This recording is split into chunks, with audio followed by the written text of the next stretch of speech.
Buenas tardes. Bienvenidos nuevamente al módulo de marco legal y ético de los negocios. En esta sesión 2 hablaremos sobre aspectos de cumplimiento en materia laboral. Como modo de repaso de la primera sesión, pues uno de los aspectos importantes es resaltar o subrayar el papel del compliance officer o del departamento de compliance en cuanto al cumplimiento no solamente legal, sino también ético de los negocios o de la empresa en sus negocios, porque si ponemos en una balanza, podríamos decir que el departamento de legal compliance o el compliance officer puede ser costoso, puede ser un departamento costoso, sobre todo para una pequeña y mediana empresa. Sin embargo, del otro lado de la balanza está el llevar a cabo un juicio, el llevar a cabo una demanda, un proceso donde se tienen que pagar honorarios de abogados, despachos de abogados, y realmente es mucho más costoso un proceso de litigio que tener un departamento de prevención de riesgos en cuanto al cumplimiento en las diversas materias del negocio de la empresa. En esta sesión hablaremos sobre la materia laboral. Ustedes ya traen el contexto de la legalidad y los negocios responsables y recordarán todo lo que tiene que ver con los derechos y las obligaciones que surgen debido a la relación de trabajo, es decir, entre una empresa y un trabajador, entre un patrón y un empleado. Las prestaciones laborales son las que otorga nuestra ley al trabajador. Son derechos que tiene el trabajador frente a su jefe, frente a su empleador. Por ejemplo, uno de ellos en la relación de trabajo, digamos que el principal derecho que tiene es el derecho a recibir un salario por el trabajo que está prestando a la empresa. Tenemos muchos otros derechos como la seguridad social, como el aguinaldo, las vacaciones, las primas, entre otros. Sin embargo, lo que para uno, es decir, para el trabajador es un derecho, para la otra parte, es decir, para la empresa, es una obligación. Las condiciones de trabajo alrededor del mundo, es decir, las prestaciones legales, son distintas en cada país. En nuestro país, en México, principalmente se regulan en la Ley Federal del Trabajo. Esto es para las relaciones que están entre un empleador privado, una empresa privada y sus trabajadores. Los empleados del gobierno tienen otra ley especial, los burócratas tienen su propia ley, entonces recordando, esto está regulado en el artículo 123 constitucional, en el apartado A y en el apartado B, trabajadores privados y trabajadores de la administración pública. Eh, yo los invito a que en su Canvas revisen este video con el fin de que ustedes puedan sensibilizarse de una situación que trae consigo los efectos de la globalización. La globalización es este proceso de movimiento de capitales alrededor del mundo con el fin de generar, pues digamos que unas oportunidades similares, pero también tiene este tipo de consecuencias, que es que las grandes empresas, las grandes compañías, prefieren mover su sector productivo, es decir, sus fábricas, a países donde las prestaciones laborales sean mucho más baratas para la empresa, para el empleador, y esto hace que los costos de los productos se disminuyan. Aquí es el caso concreto de una denuncia de H&M y de Walmart de las condiciones en las que tiene a sus empleados en Camboya.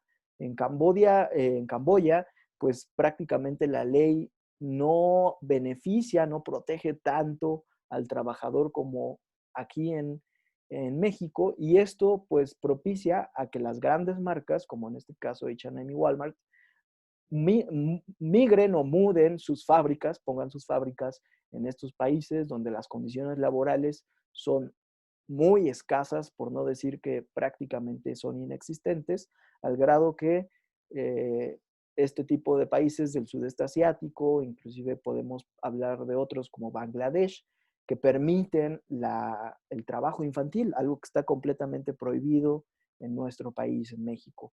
Y allá, pues prácticamente es más barato contratar a un empleado que en otros países como en México, como en Estados Unidos, que la empresa tiene que pagar mucho más prestaciones. Entonces, este video nos sensibiliza porque vemos el rostro verdadero de los trabajadores. A veces solamente compramos el, el producto, pero no vemos lo que hay detrás, las manos que manufacturan nuestra ropa, nuestros productos que compramos. Entonces, en el foro de discusión los invito a que reflexionemos sobre por qué se denuncia este caso como uno de explotación laboral, por qué tienen que ver Walmart y H&M con estos trabajadores, qué es la relación que tienen, por qué piden ayuda a estas empresas, quién se ha beneficiado del trabajo de estas personas y cómo crees que se daña la imagen de Walmart y de H&M con este tipo de casos. Es bien interesante porque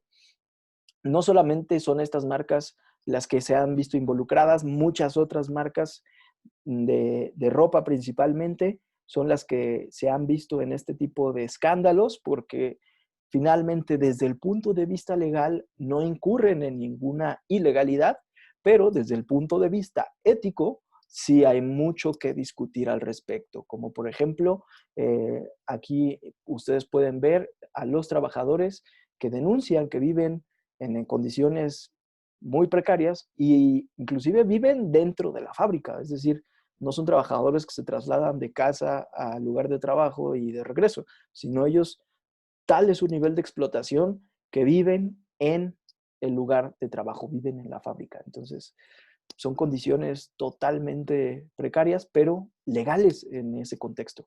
Entonces, ahí es donde entra la ética de la empresa y es parte del legal compliance, no solamente el cumplimiento normativo, sino también el cumplimiento ético y las repercusiones que pueda tener en la reputación de nuestra marca, en la reputación de nuestra empresa.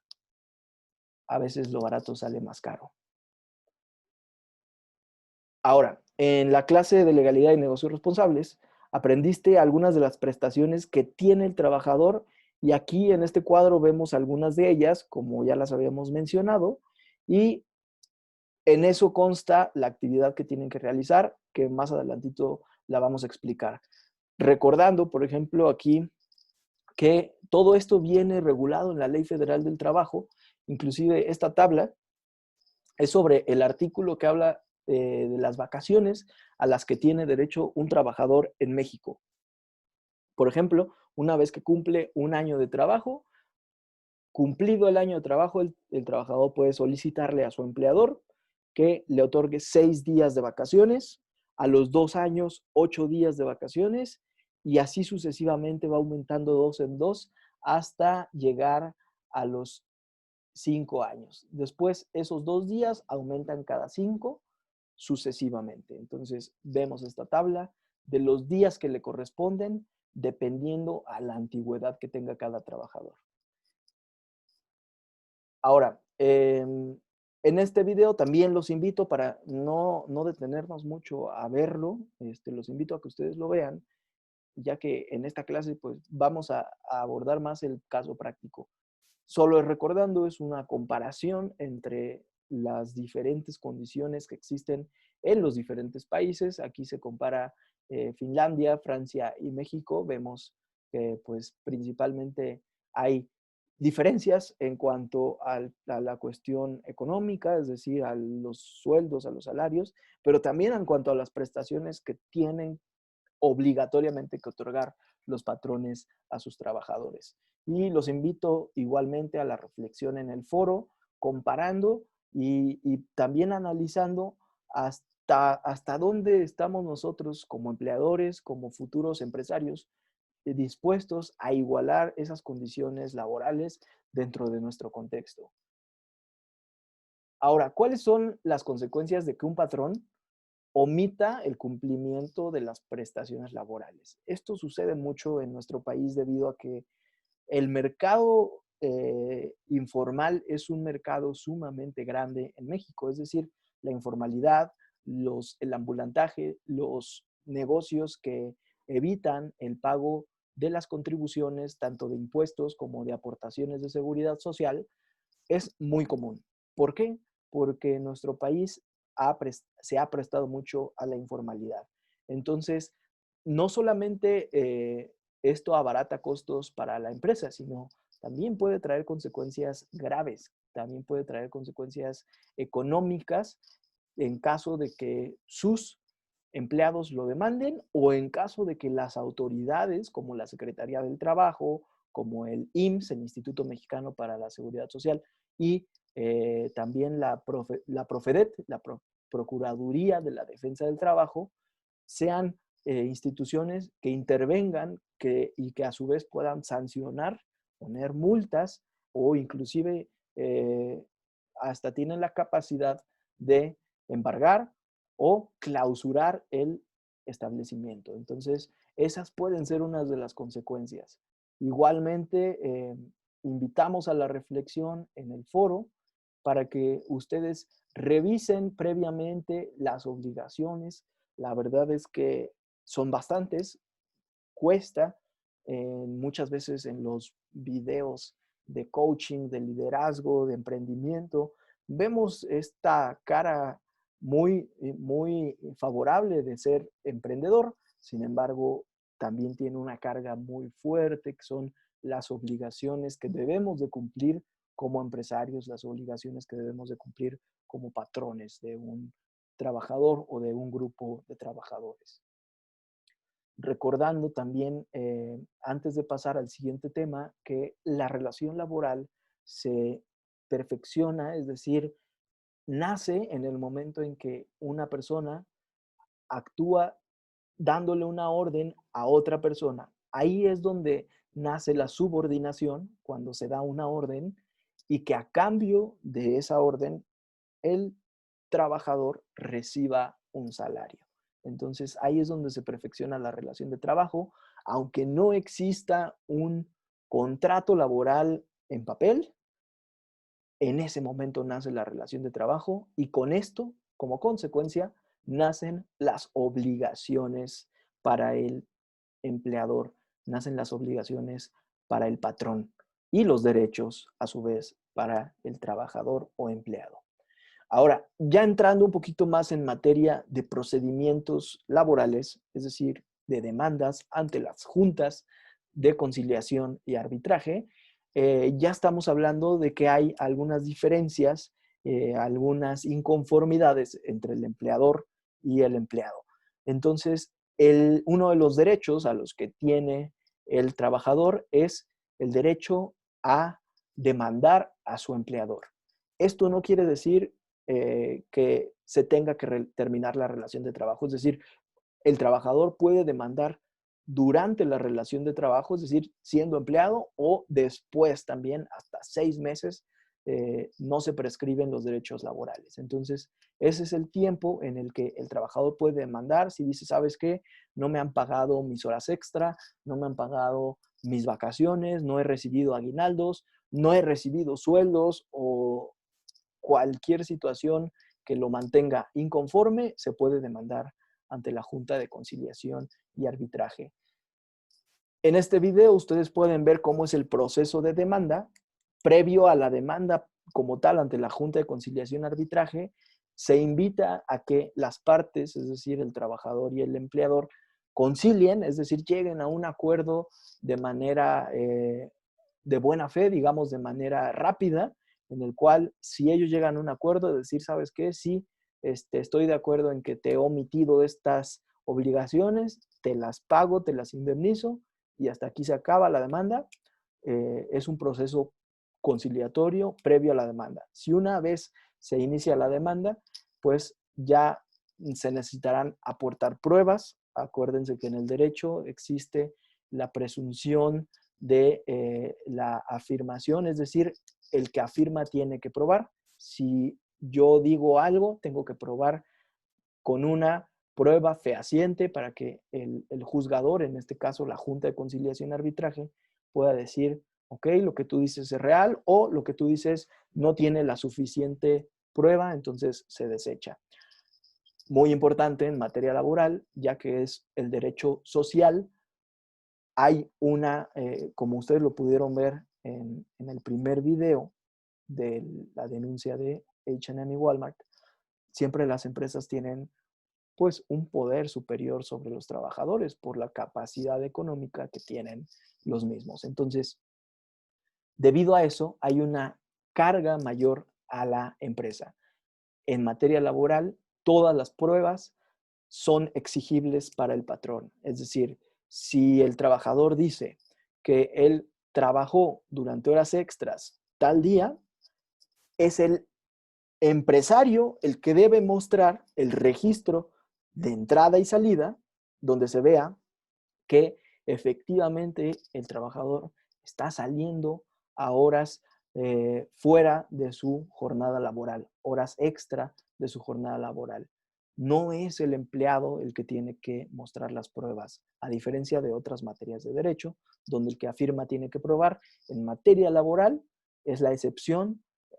Si el trabajador afirma, el empleador debe de probar. Entonces, se complica el juicio para la empresa. Probablemente lo pierda. Es decir, la mayoría de las decisiones, de las demandas, de las decisiones de la Junta de Conciliación en cuanto a demandas, son favorables para los trabajadores. Esto es un hecho que si tú eres empleador y te demandan, lo más probable es que pierdas el juicio. Aunque tengas todas las pruebas a tu favor, la ley favorece siempre al trabajador. Esto es por su estado de indefensión y por su menor capacidad económica. De hecho, por ejemplo, el trabajador no tiene la necesidad de pagar un abogado para iniciar una demanda laboral, ya que puede acudir a la Profedet, a la Procuraduría Federal del Trabajo, para que se le otorgue de oficio un abogado sin ningún costo. La empresa, si tiene que pagar un abogado, tiene que pagar un representante con cédula profesional para que lo defienda ante la demanda.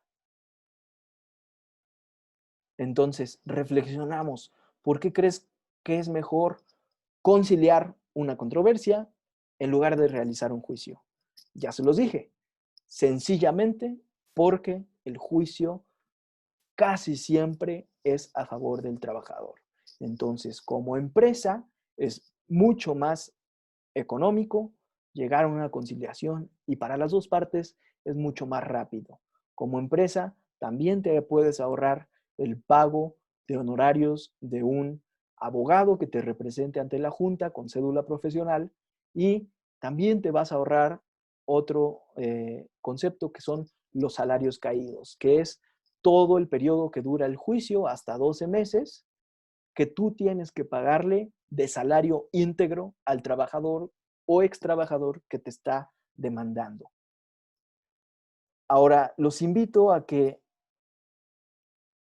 den clic en este documento donde ustedes pueden ver algunas demandas y algunas prestaciones que se reclaman cuando el trabajador demanda a su empresa. Ahora vamos a ver bueno, vamos a leer este caso y al leer y poder ir haciendo los cálculos que vienen acá abajo, ustedes se van a apoyar muchísimo para el caso 2 que tienen que solucionar en su evaluación. Ahora, ¿cómo se calcularían las principales prestaciones laborales? Vamos a explicar, vamos a leer, les voy a leer este caso y vamos a ver el procedimiento de solución para llegar a los pesos y a los centavos que se tendrían que pagar como empresa al trabajador. Lizeth González tiene una empresa de publicidad. Ya tiene 10 años con ella y le ha ido muy bien. Su empresa es todavía una pequeña empresa. Está incorporada por Sociedad de Acciones Simplificada, SAS. Lizeth es la administradora única. El nombre de su compañía es Publicentral. Lamentablemente, Lizeth tuvo problemas con su diseñadora gráfica, a quien tuvo que despedir. La diseñadora se llama Jimena Rodríguez.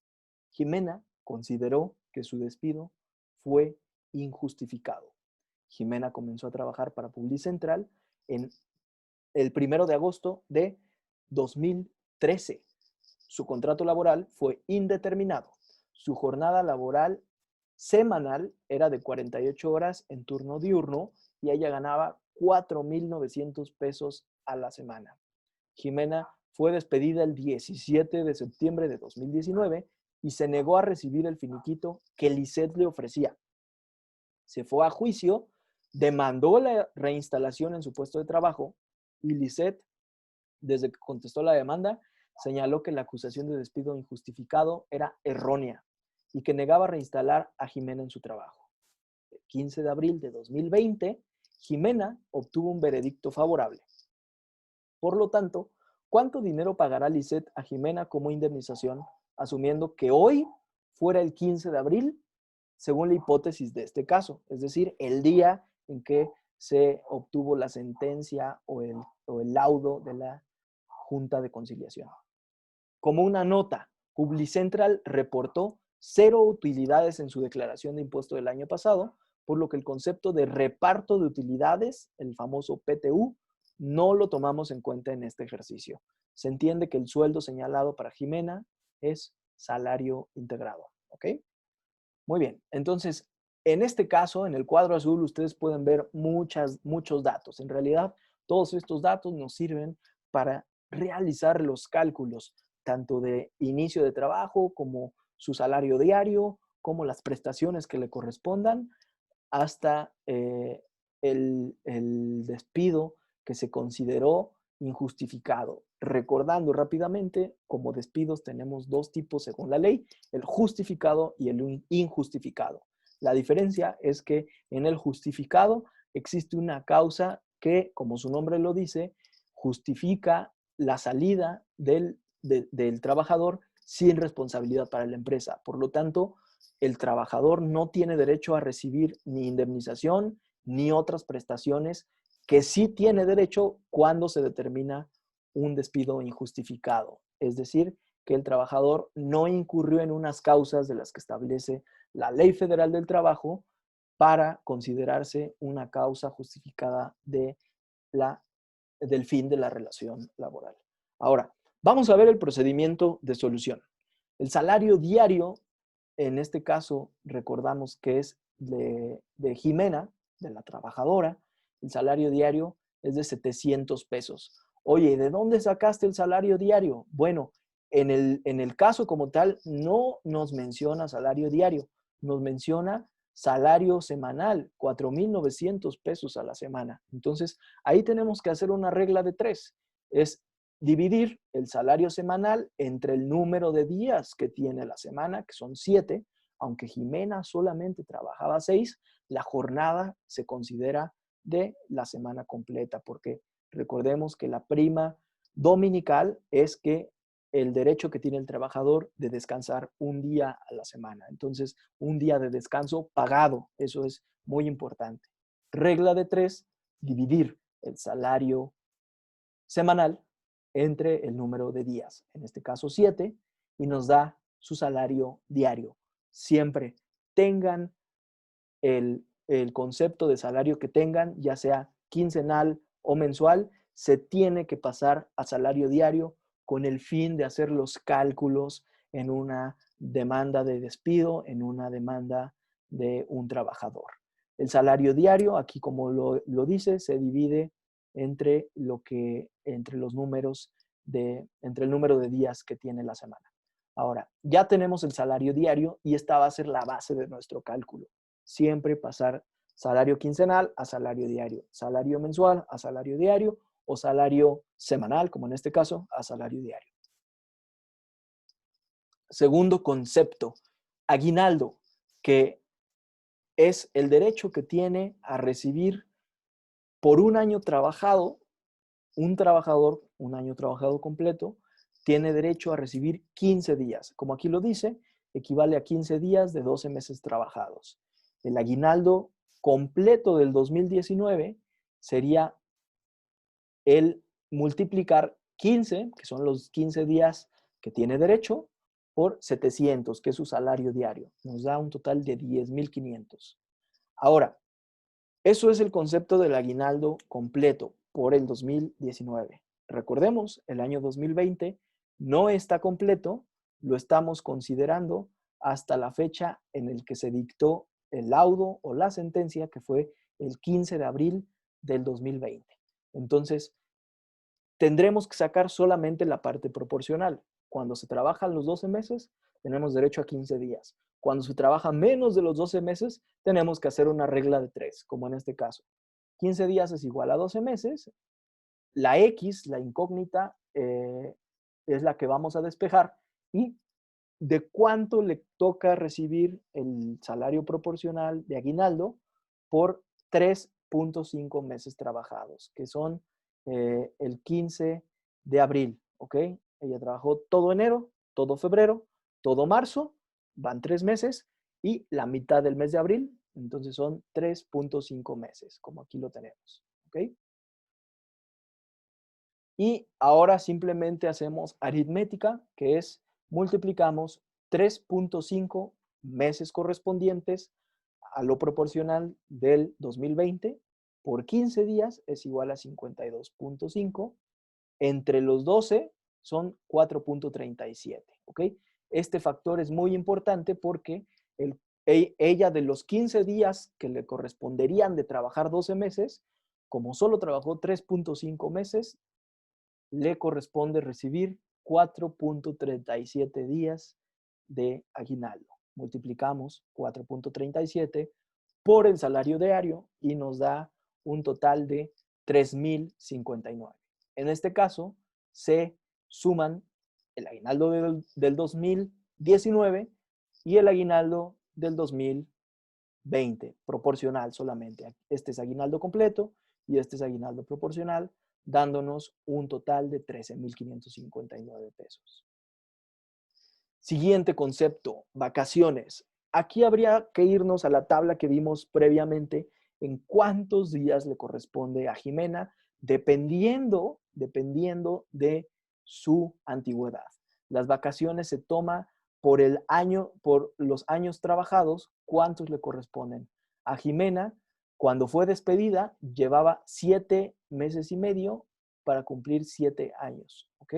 Entonces, le corresponderían 14 días de vacaciones. Me voy a regresar rápidamente a la tabla para verificar este dato que la tenemos acá, ¿ok? De 5 a 9 años al trabajador le corresponden 14 días. Entonces, Jimena, que trabajó 7 años, poco más, le corresponden 7 días de trabajo, 7 días de vacaciones, que es la parte proporcional. Entonces, en este caso, Jimena cumplió 7.5 meses antes de alcanzar los 7 años de trabajo, que se hubieran cumplido el 1 de agosto, recordando que ella empezó a trabajar un 1 de agosto, y dice, necesitamos realizar la regla de 3 para determinar la parte proporcional de vacaciones que le correspondan por trabajar los 7.5 meses de los 14 días que le corresponderían al equivalente a 7 años trabajando en esta empresa. Entonces, aquí tienen la regla de 3, simplemente hay que sacar las proporciones y el factor que nos da, que son 7.5 días proporcionales, es decir, como no trabajó el año completo, no puede recibir los 14 días. Le corresponde recibir solamente 7.5 días del tiempo proporcional trabajado. Multiplicamos 7.5 nuevamente por el salario diario y nos da un total de 5.250 pesos. Es muy importante que ustedes revisen bien las fechas, fecha de inicio de trabajo y la antigüedad del trabajador para sacar estas proporciones mediante la regla de 3. Muy importante, siempre aguinaldo y vacaciones se pagan completas solo si se trabajaron los 12 meses completos. Si se trabajó menos tiempo, meses, entonces corresponden proporcionalmente y hay que hacer la regla de 3. La prima vacacional es muy sencilla, súper sencilla de calcular y es simplemente multiplicar el 25% de lo que obtuvimos de las vacaciones proporcionales, que en este caso fueron 5.250 pesos, lo multiplicamos por el punto 25 y nos da 1.312 pesos con 50 centavos. Fácil. Recordamos la prima vacacional, esta prestación que tiene el trabajador para recibir un poquito de sueldo extra que pueda gastar en sus vacaciones. ¿Cuánto es ese poquito de sueldo extra? Es el 25% de lo que le corresponde de vacaciones. Es decir, multiplicamos lo que se paga de vacaciones por 0.25 y nos da este valor. Ahora, otro concepto, otra aportación muy importante para el despido injustificado, como procede en el caso de Jimena, es la prima de antigüedad. La prima de antigüedad hay que contemplar cuántos años. Ya habíamos calculado que lleva trabajando 6 años completos, 8 meses y medio de lo que hubiera sido el séptimo año, ¿ok? Es decir, 6 años, 8 meses y medio es el tiempo que duró su relación de trabajo. Ustedes, cada que hagan un cálculo, literalmente agarran un calendario y cuenten meses, cuenten los años, abran su aplicación de calendario y se les va a facilitar esto. Calcular cuántos años, cuántos meses, cuántas semanas y hasta cuántos días que son importantes para determinar la antigüedad de un trabajador. Entonces, la prestación de prima de antigüedad se paga a 12 días por año trabajado. Ya dijimos, Jimena trabajó 6 años completo, entonces corresponde la prima de antigüedad por 6 años.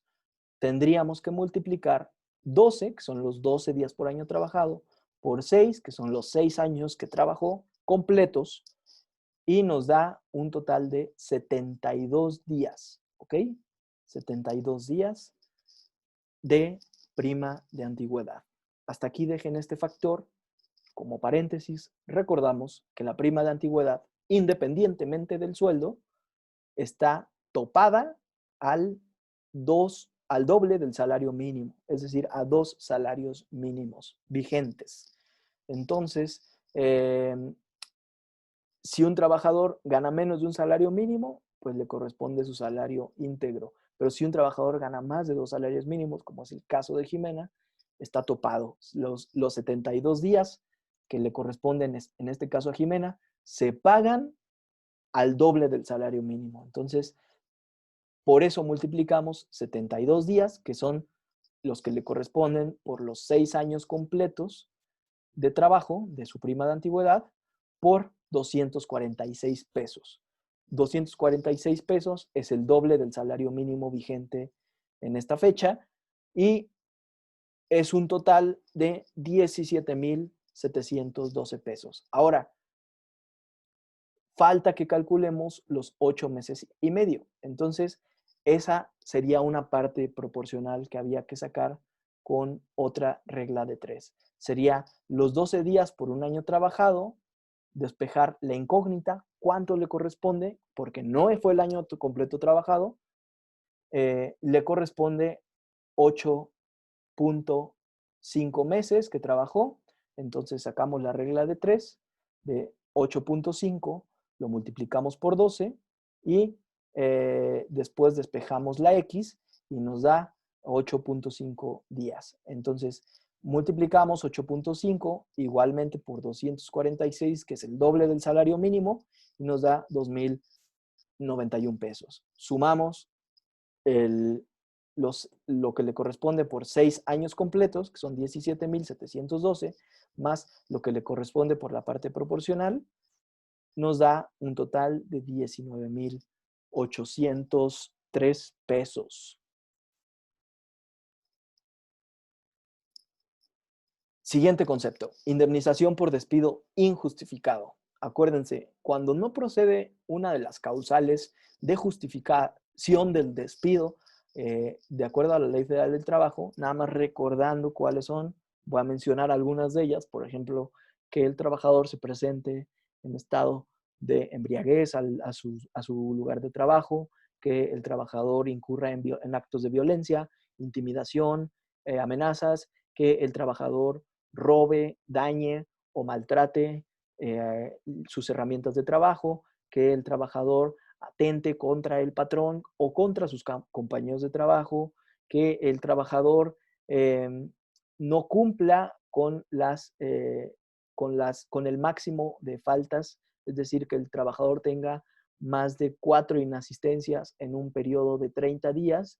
Todas esas y otras más son causales de despido justificado. Ahora, si simplemente a la empresa no le gusta el trabajador, no tiene una justificación legal, de acuerdo a la ley, para despedirlo, se considera despido injustificado, como en el caso de Jimena, que Jimena simplemente porque ya no quiso la empresa seguirle pagando, pues se consideró un despido injustificado. En caso de despido injustificado, procede una indemnización correspondiente a 3 meses completos de su salario integrado, es decir, a 90 días, recordando que de acuerdo a la Ley Federal del Trabajo, los meses equivalen a 30 días. Oye, pero febrero tiene 28, o en este caso que es bisiesto tiene 29, aún así, para cálculos, para efecto del cálculo, siempre todos los meses se consideran 30 días. Entonces, multiplicamos 90 días por su salario diario, que son 700 pesos, y nos da un total de 63,000 pesos, solamente de indemnización por despido injustificado. 3 meses de salario completo. Ahora, en la demanda, Jimena solicita a su ex empleador que la reinstale en su trabajo. En el momento en que el trabajador solicita la reinstalación por tratarse de un despido injustificado y la empresa se niegue, la empresa tiene que pagar 20 días por año trabajado. Es decir, en el caso de Jimena, que trabajó 6 años y 8 meses y medio, le correspondería recibir 20 días por todo ese tiempo que tiene de antigüedad debido a que le negaron reinstalarla en su trabajo. Igualmente, aquí la aritmética es sencilla en el sentido de que multiplicamos 20 días por los 6 años completos que trabajó, nos da un total de 120 días, lo multiplicamos por su salario diario y nos da un total de 84,000 pesos. Ahora, nos falta sumarle la parte proporcional de los 8 meses y medio, que se hace de la siguiente forma, y hay que hacer la regla de 3, que es multiplicar 8 meses y medio por 20 días de años trabajados, son 170 días, y dividimos los 170 días entre 20 y nos da 8,5 días. Es decir, por la parte proporcional del último año que trabajó, que no fue completo, fueron 8 meses y medio, le corresponde recibir multiplicado por su salario diario la cantidad de 5,950 pesos. Esto es un total sumando los 6 años completos más los 8 meses y medio de 89,950 pesos por indemnización al solicitar la reinstalación y el patrón o expatrón en este caso negar la reinstalación. Ahora, salarios caídos, concepto sumamente importante porque es el patrón tiene que pagar todo lo que dure el juicio en salarios caídos hasta 12 meses. En este caso, el juicio de Jimena fue rápido en términos reales, ya que duró 7 meses. Normalmente duran 12 o más de un año, 12 meses o más de un año. Entonces, el juicio duró 7 meses y cada mes se toma por 30 días, ya lo habíamos mencionado, de acuerdo a la Ley Federal del Trabajo, por lo que se multiplica lo que gana por 30 días, es decir, cada mes, que son 7 meses, se multiplica por su salario diario, en este caso, que son 700 pesos por 30 días, así sacamos su salario mensual, y el salario mensual, por el tiempo que dura el juicio, 7 meses en este caso, nos da un total de 147,000 pesos. Si nosotros sumamos todos los conceptos de salario diario, aguinaldo, vacaciones, prima vacacional, prima de antigüedad, indemnización de 3 meses, indemnización de 20 días por años trabajado, más los salarios caídos, el total nos sale de 339,874 pesos con 50 centavos. A esto todavía habría que sumarle la aportación, más bien, perdón, los honorarios del abogado que tiene que pagar la empresa. Recuerden que una empresa no puede irse a un juicio sin tener un representante con cédula profesional ante la Junta de Conciliación. Entonces, imaginemos que el trabajador, perdón, que el abogado cobra porcentualmente, vamos a ponerle un 30%, pues de aquí cobraría 110,000 pesos masiva. Entonces, realmente sale muy caro irse a juicio. Realmente el trabajador lleva todas las de ganar. Casi siempre el trabajador gana en los juicios laborales. Así es la materia. El derecho social beneficia a una de las partes. Digamos que aquí no es la justicia ciega que no ve y no tiene juicio sobre las partes. Aquí sí, la carga es en favor del trabajador. Entonces, como bien se dice por ahí, que más vale un mal arreglo que un buen juicio. Un buen juicio sale muy caro, un mal arreglo puede ser una solución rápida y mucho más barata. Entonces, ya como último, también estas son otro tipo de aportaciones que son las de seguridad social. Además de vérselas con el trabajador, la empresa también tiene que hacer cuentas con el Instituto Mexicano del Seguro Social, con el IMSS, por las aportaciones de seguridad social. Todo un tema, de hecho es una materia aparte, se estudia en la licenciatura en Derecho la materia laboral y como materia aparte se estudia la seguridad social, porque son, a pesar de que siempre van de la mano, son dos materias completamente diferentes en cuanto a su estudio y en cuanto a su regulación, ¿ok? La materia laboral está regulada en la Ley Federal del Trabajo y la materia de seguridad social tiene su propia ley, la ley del IMSS o la ley del ISSSTE en su caso, y también es una materia de estudio completamente distinta y la empresa tiene que pagar las aportaciones de manera mensual y bimestral, que son sumamente costosas, sin embargo son necesarias porque son obligatorias. Así que para tener nuestra empresa en condiciones laborales óptimas, además de todas las obligaciones que le tenemos que pagar al trabajador, también tenemos que pagar las aportaciones de seguridad social y la respectiva retención de impuestos. Pero bueno, dejamos los impuestos para otra sesión, que es la sesión de fiscal. Espero hasta aquí haber aclarado algunas de sus dudas, nada más recordando, a modo de conclusión, como yo se los dije en mi clase de legalidad y negocios responsables, la interpretación de la Ley Federal del Trabajo es una de las actividades que hacemos los abogados. Sin embargo, como su nombre lo dice, es una materia hermenéutica, es decir, completamente a interpretación del profesionista, del letrado en derecho. Por lo tanto, a veces podemos tener diferencias en los cálculos. En esta actividad, en tu caso, yo te invito a que lo soluciones y hagas una hoja de Excel. En equipo, haz tu hoja de Excel calculando con fórmulas cómo determinar, en el caso concreto, cada uno de los valores que se te están solicitando, como en el caso de Jimena. Sin embargo, si los pesos y los centavos no te salen iguales que en el caso de Jimena o no te salen o no te salen como, digamos que en los criterios que pueda tener un integrante u otro, es completamente válido, ¿eh? Esto lo subrayo. Algunos tenemos ciertas diferencias, por ejemplo, recordando nada más, interpretativo.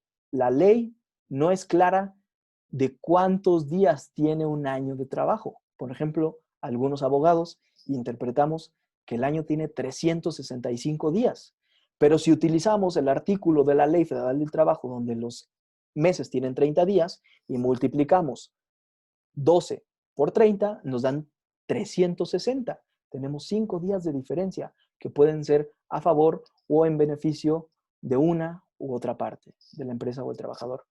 Las dos cosas son completamente válidas. Si tú calculas a 360 días, es válido. Si tú calculas a 365 días, es válido.